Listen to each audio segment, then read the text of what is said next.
Id-deċiżjonijiet tiegħi bħala kap tal-Partit Nazzjonalista se jittieħdu fl-interess tal-poplu Malti u Awċi kollu għaliex aktar minn qatt qabel irridu nuru lil Partit Nazzjonalista huwa gvern alternattiv b'saħħtu. Hekk stqar il-kap tal-Partit Nazzjonalista Alex Borg f'intervista li saritlu waqt il-programm Extra fejn wassal il-viżjoni tiegħu għall-Partit Nazzjonalista u għall-pajjiżna. Alex Borg spjega li matul il-jiem li ġejjin se jkun qed joħloq shadow ministries ġodda bilan il-ħtiġijiet tas-soċjetà jiġu indirizzati b'mod aktar effettiv. Ser nkun qed naħloq shadow ministries ġodda bħall-AI pereżempju. L-AI nemmen li għandna nagħtuha importanza indipendenti minn ċertu setturi oħra għaliex mhix il-futur imma hija l-preżent. L-AI hija fostna u għalhekk bħala partit irridu nassiguraw li aħna nirregolawh, niddiskutu fuq l-importanza tal-AI u naraw kif nistgħu nimplementawh fil-ħajja tas-soċjetà Maltija Awċija. Mistoqsi fuq ristrutturar fil-Partit Nazzjonalista Alex Borg saħaq lis segretarju ġenerali se jkun aktar iffukat fuq il-messaġġ tal-Partit Nazzjonalista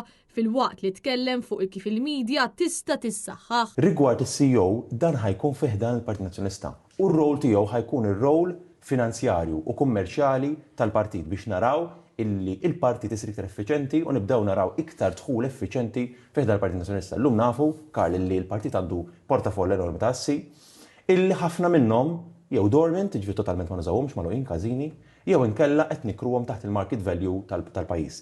Allura ir-rol tas-CEO ser ikun propju abbażi tal-parir tal-Kumitat Tekniku Finanzjarju li jeżegwixxi ċertu direzzjonijiet ta' kif għandna nimmassimizzaw l-assi tal-partit. Apparti minn hekk il-kap tal-Partit Nazzjonalista aċċenna fuq l-importanza li aktar żgħażagħ jersqu lejn il-Partit Nazzjonalista fil-waqt li jingħataw l-opportunità li jresqu l-idejat għaliex iż-żgħażagħ huma l-futur ta' pajjiżna. Nemmen li tissir outreach fuq żgħażagħ għaliex nemmen li iż-żgħażagħ għandhom ikollhom post importanti fil-politika Maltija. Iż-żgħażagħ m'għandhomx min bżonn min jipritkalhom, imma għandhom bżonn illi jkunu huma il-katalisti tal-politika Maltija. Ġifieri nemmen ħafna bil-bżonn li ż-żgħażagħ ma jibqgħux gallerija imma jkunu parti attiva fil-politika u dik tkun waħda mill-impenji tiegħi illi nara illi ż-żgħażagħ jkollhom post fil-Partit Nazzjonalista fejn jistgħu jkollhom mhux biss vuċi imma jkollhom poteri f'deċiżjonijiet importanti għal-Partit Nazzjonalista fejn iridu jmexxu il-Partit Nazzjonalista il-qoddim. Brabta mal-ħaddiema barranin Alex Borg qal li jeħtieġ li jsir labor market study bilan li jkun identifikat li ma' industriji għandhom bżonn il-ħaddiema.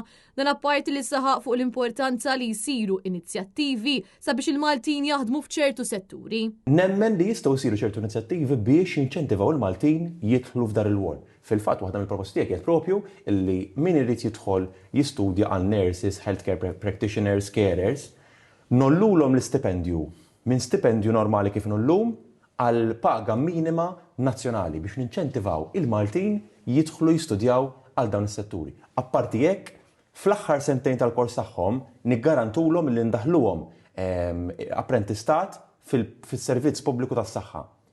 Kif ilestu l-kors tagħhom niggarantulhom illi jkollhom xogħol garantit fis-settur pubbliku tas-saħħa. Matul intervista l-kap tal-Partit Nazzjonalista fakkar f'numru ta' proposti li huma parti mill-viżjoni tiegħu għall-Partit Nazzjonalista u għall-pajjiżna, fosthom li jrid jara partit aktar inklusiv li jkun hemm aktar enfasi fuq l-ITS bilan li aktar żgħażagħ jidħlu fis-settur tal-catering li jissaħħu s-snajja kif ukoll li jinħolqu niċeġ ekonomiċi ġodda.